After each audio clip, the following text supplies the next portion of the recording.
Hi friends, welcome back to my channel. இது வந்து Saturday evening எடுத்த வீடியோ. ஒரு 7 o'clock போல் வீட்டிலேருந்து கிளம்பி ஃபர்னிச்சர் கடைக்கு போகலான்னு சொல்லிட்டு நான், அக்கா, பசங்க, அம்மா எல்லோரும் சேர்ந்து தான் போயிருந்தோம். அவங்க தான் மெத்தை வாங்குறதுக்கு போயிருந்தாங்க. நாங்கள் அவங்க கூட சேர்ந்து வாக்கிங் போகலான்ட்டு போயிருந்தோம். இதுதான் எங்கள் ஊர் bus stand. ICICI bank, super market, medical எல்லாமே இருக்கும். பழக்கடையிலேருந்து காய்கறி கடை எது வாங்கணுன்னாலும் பஸ் ஸ்டாண்ட் வந்தால் வாங்கிடலாம். டீ கடை எல்லாமே இருக்கும். அப்புறம் அப்படியே அது வழியே பார்த்துட்டு நடந்து போயிட்டுருந்தோம். பொங்கலுக்கு கரும்பெல்லாம் வந்துருந்துச்சு, அதையும் பார்த்துட்டு அப்படியே இந்த தினேஷ் ஃபர்னிச்சர் மார்ட் இருக்குல்ல, இதோட இன்னொரு கடைக்கு தான் நாங்கள் போயிருந்தோம். அது வந்து எங்கள் ஊரோட ரயில்வே கேட் இருக்கும், அதுக்கு பக்கத்தில் இருக்குது பார்த்துக்கோங்க. சரின்னு சொல்லிட்டு அங்கே வர நம்ம நடந்து போகலாம், உடம்புக்கும் நல்லதுன்னு சொல்லிட்டு தான் நாங்கள் எல்லோரும் நடக்க ஆரம்பிச்சு நடந்து போயிட்டு இருந்தோம். இது வந்து எஸ்ஆர் ஹோட்டல் இருக்குல்ல, இது வந்து எங்கள் ஊரில் பரோட்டா வந்து சூப்பராக இருக்கும் அந்த ஹோட்டலில். நான் எப்பவும் விரும்பி சாப்பிடுவேன், ஏன்னா மும்பையில் ரொம்ப கிடைக்காது, பரோட்டாவே கிடைக்காது.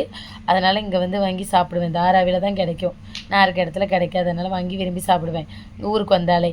இது வந்து இந்த சர்ச் வந்து ரொம்ப பீஸ்ஃபுல்லாக அமைதியாக ரொம்ப நல்லா இருந்துச்சு. ஒரு 5 நிமிஷம் இருந்து நல்லா ப்ரேயர் பண்ணிவிட்டு அப்புறம் அங்கேருந்து கிளம்பி அந்த ஃபர்னிச்சர் மார்ட்டுக்கு போயிருந்தோம். இது அதில் போகிற வழி தான், எவ்வளோ இருட்டாக இருக்குது பார்த்தீங்களா. இதுலேயே நாங்கள் நடந்து போயிட்டு நாங்கள் ரீச் ஆன இடம் தான் இந்த தினேஷ் ஃபர்னிச்சர் மார்ட்டு. சூப்பராக இருந்துச்சு. அங்கே போயிட்டு கல்யாணத்துக்கு தேவையான கட்லு, பீரோ, சோஃபா, டீப்பா, அப்புறம் வாஷிங் மிஷின், ஃப்ரிட்ஜு எல்லாமே இருந்துச்சு. நாங்கள் பார்க்க வந்ததோ ஒரு குட்டி மெத்தை. அதை விட்டுட்டு நாங்கள் எல்லாத்தையும் சுற்றி சுற்றி பார்த்துட்டு இருந்தோம் எப்படி இருக்குன்னு. என் பொண்ணு அதுக்கு மேலே ஜாலியாக அவள் பாட்டுக்கு விளையாடி பார்த்துட்டு இருந்தா.